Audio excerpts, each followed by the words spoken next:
नमस्कार मित्रमैत्रिणी आणि माझ्या सगळ्या ताईंचं अगदी मनापासून स्वागत करते। सर्वप्रथम सर्वांना श्री स्वामी समर्थ। कार्तिक पौर्णिमा झाली की सगळ्यांना ओढ लागते ती मार्गशीर्षातल्या गुरुवारांची। यावर्षी कार्तिक पौर्णिमा आहे 12 तारखेला 12 डिसेंबरला आणि मार्गशीर्ष महिना चालू होतोय 13 डिसेंबरला। तर 13 तारखेला मार्गशीर्ष चालू होतोय आणि 14 तारखेला लगेच पहिला गुरुवार येतोय।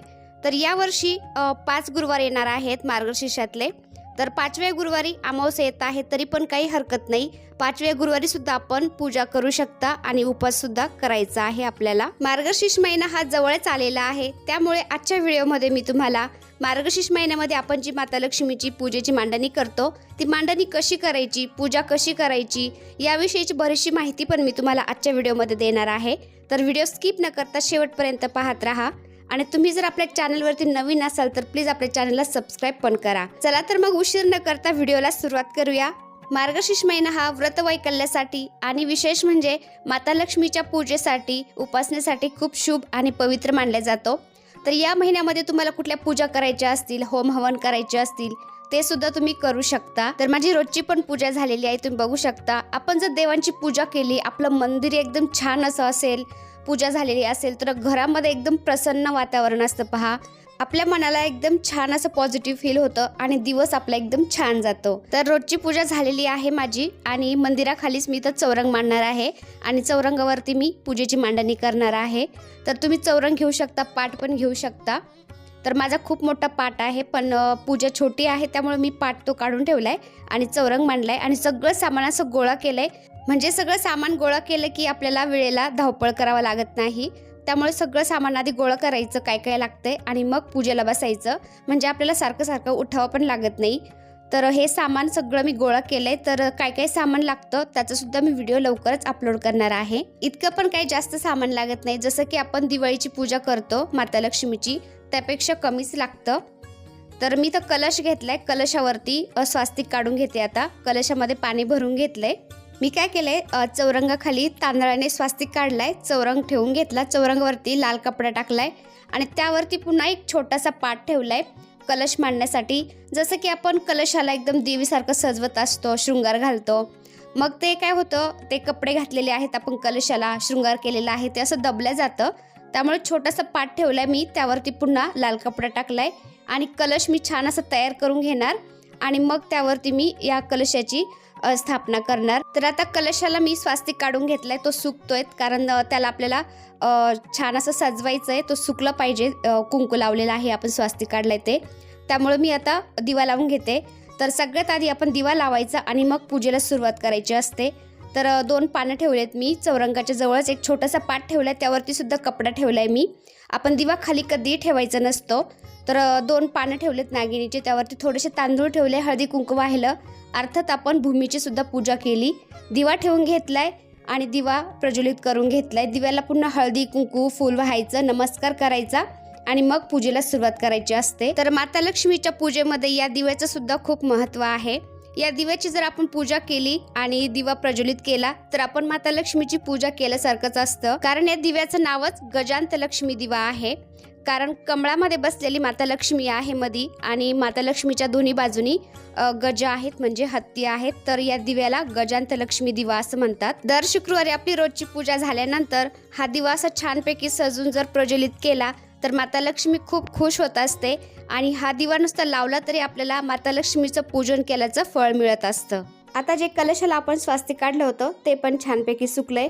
कलशामध्ये 1 सुपारी, 1 रुपयाचं नाणं टाकलं आणि त्यामध्ये थोडेसे तांदूळ, हळदी कुंकू, 1 फूल टाकायचं आणि कलशावरती नागिनीचे पानं किंवा आंब्याचे पानं ठेवले तरी पण चालतात। तर नागिनीचे पानं ठेवणार आहे मी आणि कलशाच्या कंठाला आपण आधीच कलावा बांधून घेतलेला आहे। त्याच प्रकारे आपल्याला नारळाला सुद्धा कलावा बांधायचा आहे, म्हणजे लाल पिवळा धागा मिळतो तो। आणि नागिनीचे पानं ठेवल्यानंतर नारळ ठेवायचा। तर नारळ तुम्ही एकाक्षी नारळ सुद्धा घेऊ शकता, जिथं पूजेचं सामान मिळतं तिथं एकाक्षी नारळ मिळतो, तो महालक्ष्मी मातेचं प्रतीक असतं। तर तो मिळाला तर तुम्ही नक्कीच तो पण इथं स्थापना करू शकता त्याची कलशावरती आणि तोच नारळ तुम्ही तुमच्या मंदिरामध्ये सुद्धा हमेशा त्याची स्थापना केली तरी पण चालेल। एकाक्षी नारळ म्हणजे त्याला एकच डोळा असतो आणि आपण नॉर्मल नारळ घेतो त्याला 3 डोळे असतात पहा, कधी 2 पण असतात, पण एकाक्षी नारळाला एकच डोळा असतो। तर नारळाला असं छानपैकी मुखवटा पण लावून घ्यायचा. मुखवटा जर असेल तुमच्याकडं आणि नसेलच तर तुम्ही नुसतं त्याला हळदी कुंकू आणि छानपैकी असं थोडंसं सजवलं, दागिने वगैरे घातले तरी पण चालतात. आणि त्याशिवाय आपण नुसती कलशाची स्थापना करून देवीच्या स्वरूपामध्ये त्याचं पूजन केलं तरी पण चालतं.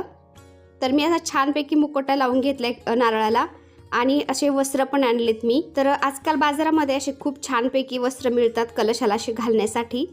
तर कलर आपण कसे घ्यावे, हिरवा, पिवळा आणि लाल हे 3 पैकी कलर कुठलाही घ्यावा, एकदम छानपैकी उठून दिसतात. हिरवा कलर सुद्धा देवीवर खूप छान दिसतो आणि लाल आणि पिवळ्याचं कलर कॉम्बिनेशन तर काही वेगळंच असतं. तर हे वस्त्र मी आणलेलं आहे लाल पिवळ्यामध्ये, किती छान दिसते तुम्ही बघू शकता. आता छोटा पाट जो मांडलेला आहे त्यावरती मी थोडेसे तांदूळ ठेवले आणि त्यावरती अष्टदल कमल काढून घेते. तुम्ही स्वास्तिक काढा, अष्टदल कमल काढा किंवा नुसते तांदूळ ठेवले आणि त्यावरती कलशाची स्थापना केली तरी पण चालतं.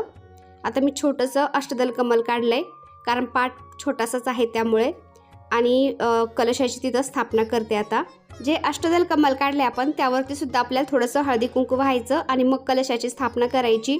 कलश मिडियमच घ्यायचा म्हणजे जे आपण वस्त्र आणलेले आहे ते खूप छानपैकी बसले जातात त्याला.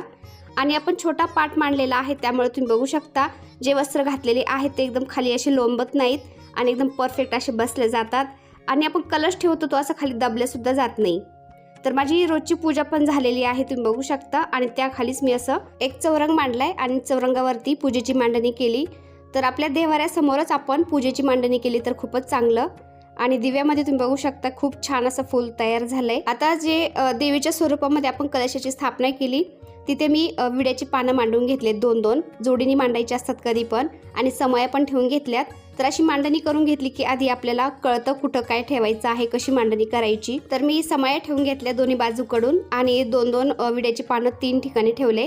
3 कशासाठी तर एक गणपती बाप्पांसाठी, एक माता लक्ष्मीच्या मूर्तीसाठी आणि एक श्रीयंत्रासाठी. तर गणपती बाप्पांना मी आता अभिषेक घालून घेते. आधी पाण्याने घालायचा, नंतर पंचामृताने किंवा दुधाने आणि पुन्हा पाण्याने.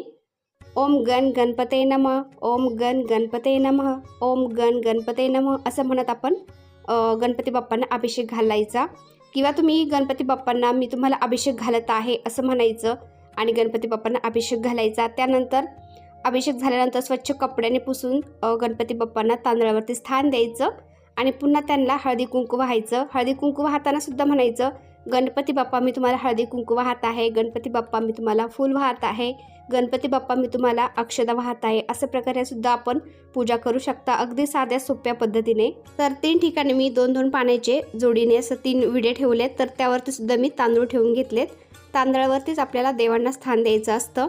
आता पहिल्या विड्यावरती मी हळदी कुंकू वाहिलं, गणपती बाप्पांना स्थान दिलं, गणपती बाप्पांना हळदी कुंकू वाहिलं, हार घातला, कापसाचं वस्त्र सुद्धा घातलं आणि फूल वाहिलं, गणपती बाप्पांना नमस्कार केला आणि त्यापुढे आपण दुसऱ्या पूजेला सुरुवात करायची असते. तर कलशाची स्थापना सुद्धा केलेली आहे, त्याला सुद्धा मी हळदी कुंकू वाहिलेलं नाही अजून, फक्त स्थापना झालेली आहे त्याची मांडणी करून घेतली. आता माता लक्ष्मीच्या मूर्तीला सुद्धा आपल्याला आपण जसं गणपती बाप्पांना अभिषेक घातला त्याच प्रकारे माता लक्ष्मीच्या मूर्तीला सुद्धा आपल्याला अभिषेक घालायचा. तर मी दाखवलं नाही कारण व्हिडिओ खूप मोठा होतोय त्यामुळे. आता देवी लक्ष्मीच्या मूर्तीला मी अभिषेक घालून घेतला, स्वच्छ पुसून घेतलं, तांदळावरती लक्ष्मी मातेला स्थान दिलं, हळदी कुंकू, हार वाहिला, फूल वाहिलं आणि थोड्याशा अक्षदा पण व्हायच्या आहेत. आता त्याच प्रकारे आपल्याला श्रीयंत्राला सुद्धा अभिषेक घालायचा आहे आणि माता लक्ष्मीच्या शेजारी जो विडा ठेवलेला आहे त्यावरती हळदी कुंकू वाहून श्रीयंत्राला सुद्धा स्थान द्यायचं आहे. आता तुमच्याकडे श्रीयंत्र जर असेल तर ते तुम्ही इथं याची स्थापना करू शकता, ठेवू शकता, पूजन करू शकता आणि नसेलच तर काही हरकत नाही, फक्त माता लक्ष्मीची मूर्ती ठेवून तुम्ही पूजा करू शकता. आणि मूर्तीही नसेल तर फक्त गणपती बाप्पा ठेवायचे आणि कलश ठेवून आपण पूजन करू शकता. अगदी सोप्या पद्धतीने सुद्धा तुम्ही करू शकता. तर माझ्याकडे माता लक्ष्मीची मूर्ती आणि श्रीयंत्र आहे तर ते सुद्धा मी ठेवून घेतलंय आणि त्यांची पूजा करून घेते. आणि श्रीयंत्रावर असं खालून वरती कुंकू व्हायचं म्हणजे कुंकुमार्चन करायचं आणि अशा 3 बोटांनीच कुंकुमार्चन करायचं असतं आपल्याला. तर कुंकुमार्चन करताना 9 मंत्र म्हणायचा आहे किंवा माता लक्ष्मीचे जे आपण कहाणी वाचतो, कहाणीच्या सगळ्यात पाठीमागच्या पानावरती जे मंत्र दिलेले असतात ते मंत्र म्हणायचे आणि कुंकुमार्चन करायचं. तुमच्याकडे श्रीयंत्र जर नसेल तर तुम्ही माता लक्ष्मीच्या मूर्तीवर सुद्धा असं कुंकुमार्चन करू शकता. नाहीच तर तुम्ही आपली अन्नपूर्णा माता तर सगळ्यांच्या घरामध्ये मूर्ती असतेच, तिच्यावर सुद्धा असं कुंकुमार्चन करू शकता. ते सुद्धा देवीचं स्वरूप आहे. आणि श्रीयंत्रावरती अशी कमळगट्ट्याची माळ ठेवायची. 108 मणी असतात यामध्ये. तर देवी लक्ष्मीला आपण 108 कमळाची फुलं काही वाहू शकत नाही. तर आपण त्यामुळे कमळातून या बिया निघलेल्या असतात. कमळगट्ट्याच्या कमळाची बियापासून ही कमळगट्ट्याची माळ बनलेली असते. त्यामुळे आपण 108 मण्याची कमळगट्ट्याची माळ आपण श्रीयंत्रावर ठेवायची असते. श्रीयंत्र जर नसेल तर तुम्ही माता लक्ष्मीच्या जे फ्रेम असते, फोटो असतो, त्याला सुद्धा घालू शकता. नाहीच तर आपण अन्नपूर्णा देवी समोर, माता लक्ष्मीच्या मूर्तीसमोर सुद्धा ही कमळगट्ट्याची माळ ठेवू शकता. तिचं पूजन करू शकता. आपण माता लक्ष्मीला 108 कमळाची फुलं अर्पण केल्याचं फळ आपल्याला प्राप्त होत असतं. तर हे जे पुस्तक आहे आपण माता लक्ष्मीच्या कहाणीचं, तर ते आपण कलशाला समोर ठेवायचं असतं. पण आपण कलशाला खूप छान प्रकारे असं सजवलंय, वस्त्र घातली, देवीसारखं सजवलंय. ते सगळं झाकून जातं. त्यामुळे कलशाजवळच मी असं पुस्तक ठेवलंय आणि त्याचं सुद्धा पूजन करून घेतलंय. कहाणी वाचायची त्यावेळेस आपण हे पुस्तक घ्यायचं, कहाणी वाचायची. गणपती बाप्पांना विडा ठेवलाय मी आणि माता लक्ष्मीला असं एका प्लेटमध्ये ओटी पण ठेवली. ओटीमध्ये विड्याचं सामान, तांदूळ आणि शृंगाराचं सामान मिळतं ते पण ठेवलंय. आणि देवीला प्रसाद म्हणून 5 फळं ठेवायची असतात. थोडंसं दुधामध्ये साखर घालून तो सुद्धा प्रसाद ठेवायचा आहे. गणपती बाप्पांना मी जास्वंदीचं फूल वाहिलं, कारण गणपती बाप्पांना जास्वंदीचं फूल खूप आवडतं. त्यामुळे जास्वंदीचं फूल किंवा एखादं लाल फूल व्हायचं. आणि देवी मातेला वेणी किंवा गजरा नक्की घालायचा. तर वेणी नाही मिळाली मला, त्यामुळे मी गजरा घातलाय. आणि गजरा हा घरीच बनवलेला आहे, कारण मोगऱ्याच्या झाडाला खूप सारी फुलं आलेली आहेत या दिवसामध्ये. तुमच्याकडे जर मोगऱ्याची फुलं नसतील, गजरा मिळत नसेल, तर तुम्ही दुसऱ्या फुलांचा असा गजरा बनवून हार बनवून सुद्धा तुम्ही देवी मातेला घालू शकता. तर तुम्ही बघू शकता अगदी छोटीशी पूजा आहे. काही जास्त सामान पण लागत नाही, थोड्या वेळामध्ये सुद्धा होती. तर आपण ही पूजेची मांडणी शक्यतो सकाळीच करायची, म्हणजे दिवसभर आपल्या घरामध्ये पूजेची मांडणी राहते आणि दोन्ही वेळेस आरती झाली जाते, पूजा झाली जाते आणि कहाणी आपण संध्याकाळी वाचायची. तर धूप पेटून घेतला मी आणि दिवा पण लावून घेतलाय आरतीसाठी. तर दिवा आपल्याला तुपाचाच लावायचा असतो आरतीसाठी, किंवा फुलवातीमध्ये थोडंसं तूप घालायचं आणि फुलवात लावून घ्यायची आणि त्याने आरती करायची. आरती आपण कापराने किंवा तेलाच्या वातीने कधीही आरती करायची नसते, कारण ती काजळी निघते आणि काजळीमुळे आपला हात काळा होत असतो. आपण तो तोंडाला लावतो, डोक्याला लावतो, तर ते सगळं काळं होतं आणि घरसुद्धा काळं होत असतं. त्यामुळे तुपाच्याच दिव्याने आपण आरती करायची असते कधी पण. किंवा एखाद्या डब्यामध्ये आपण फुलवाती खूप साऱ्या टाकून ठेवायच्या, त्यामध्ये गरम करून तूप घालायचं आणि जेव्हा लागेल तेव्हा ती आपल्याला फुलवात घेता येते आणि आरती करता येते. आता आरती झाल्यानंतर तुम्हाला काही सेवा करायच्या असतील तर त्या करू शकता. देवीचा कुठला मंत्र येत असेल तेही करू शकता. आणि नित्यसेवेच्या पुस्तकामधले सेवा केलं तर खूपच चांगलं. त्यामध्ये तुम्ही 9 मंत्र म्हणू शकता किंवा श्रीसूक्ताचं पठणसुद्धा करू शकता. आणि नाहीच तर हे जे आपलं महालक्ष्मी मातेचं जे कथेचं पुस्तक असतं, शांबालेची जी कहाणी आहे ती वाचून झाल्यानंतर आपण आरती करायची. आणि आरती झाल्यानंतर सगळ्यात शेवटच्या पानावरती जे आपले काही मंत्र आहेत ते खूप प्रभावी मंत्र आहेत, ते तुम्ही म्हणायचे आहेत. रोजची पूजा जर झाली संध्याकाळी आपण, तर पूजेनंतर सुद्धा हे रोज मंत्र म्हणायचे. थोड्या दिवसामध्ये ते पाठ होऊन जातात आणि हे खूप प्रभावी मंत्र असल्याने आपल्या घरामध्ये माता लक्ष्मी वास करते, माता लक्ष्मीचा सहवास राहतो आणि आपल्या घरामध्ये कसलीही चणचण भासत नाही. आपल्या घरामध्ये सुख समृद्धी ही टिकून राहते. तर पुस्तकाच्या सगळ्यात शेवटच्या पानावरती हे महालक्ष्मी नमन अष्टक दिलेले आहेत. तर हे लाल अक्षरामध्ये का दिलेले आहेत, हायलाईट केलेत या कारणानेच, कारण हे खूप महत्त्वाचे मंत्र आहेत त्यामुळे. तर आपण दर गुरुवारी कहाणी वाचून झाल्यानंतर ह्या मंत्रांचं पठण करायचं, हे मंत्र म्हणायचे. तर तुम्ही दर गुरुवारी तर म्हणायचेच आहेत, पण रोज संध्याकाळी पूजा झाल्यानंतर हे मंत्र म्हटले तर खूपच चांगलं. तुम्ही नक्कीच करा. थोडासा वेळ लागतो फक्त. तुम्हाला मी थोडंसं म्हणून पण दाखवते किती सोपं आहे पहा. नमस्ते सु महामाये श्रीपीठे सूरपूजिते शंखचक्र गदाहस्ते महालक्ष्मी नमस्तुते. नमस्ते गरुडारूढे कोलासुर भयंकरी कुमारी वैष्णवी ब्रह्मी महालक्ष्मी नमस्तुते. अगदी सोपे मंत्र आहेत. आपण संध्याकाळी पूजा झाल्यानंतर रोज जर म्हटले तर थोडेच दिवसामध्ये आपले हे पाठ होऊन जातात. तर हे जे मंत्र आहेत ते माता लक्ष्मीचे खूप प्रभावी मंत्र आहेत. तुम्ही संध्याकाळी नक्की म्हणत जावा. तर पूजा झालेली आहे, अगदी छोटीशी पूजा आहे, थोड्या वेळामध्ये आपली ही मांडणी होते. पण याचं तुम्ही कहाणीचं वाचन संध्याकाळी करू शकता, पण पूजेची मांडणी ही सकाळीच करा तुम्ही. तुमच्या घरामध्ये दिवसभर पूजेची मांडणी राहते आणि एकदम प्रसन्नता, पॉझिटिव्हिटी आपल्या घरामध्ये आपल्याला जाणवते. आणि या व्यतिरिक्त आपल्याला पूजेची मांडणी झाल्यानंतर रांगोळी नक्की काढायची, देवी मातेची पावलं काढायचे आणि सकाळी उठल्यानंतर आपण उंबरठा स्वच्छ असं पुसून घ्यायचा. उंबरठ्याला हळदीचं लेपनही करू शकतो तुमच्याकडे वेळ असेल तर, आणि थोडासा वेळ लागतो फक्त. तर हळदीचं लेपन करा, रांगोळी काढा, माता लक्ष्मीची पावलं काढा दारामध्ये सुद्धा, तुळशी मातेजवळ देवी मातेची पावलं काढा, तुळशीला तुपाचा दिवा लावा. तर तुपाचा दिवा पाहूनच, तुळशीतला दिवा पाहून माता लक्ष्मी आपल्या घराकडे आकर्षित झाली जाते. त्यामुळे या दिवसामध्ये तुळशीला दिवा तर नक्कीच लावा. तसं तर आपण रोजच संध्याकाळी दिवा लावायचा असतो. आणि आपला दरवाजा, उंबरठा, घर आपलं साफसुथरं ठेवा. माता लक्ष्मीला साफ, स्वच्छता आणि सजावट ही खूप आवडत असते. तर आपलं घर हमेशा साफसुथरं सजलेलं ठेवा. उंबरठा तर आपला हमेशा सुशोभित केलेला असावा, कारण माता लक्ष्मी प्रवेश करते ती उंबरठ्यातूनच करत असते. तर ही पूजेची मांडणी, पूजा तुम्हाला कशी वाटली ती मला कमेंटमध्ये नक्की सांगा. व्हिडिओ आवडला असेल तर एक लाईक करा. चॅनलवरती नवीन असाल तर प्लीज आपल्या चॅनलला सबस्क्राईब पण करा. चला तर मग भेटूया पुन्हा अशाच एका छानशा व्हिडिओ बरोबर. तोपर्यंत बाय बाय. व्हिडिओ पाहिल्याबद्दल धन्यवाद. सर्वांना श्री स्वामी समर्थ.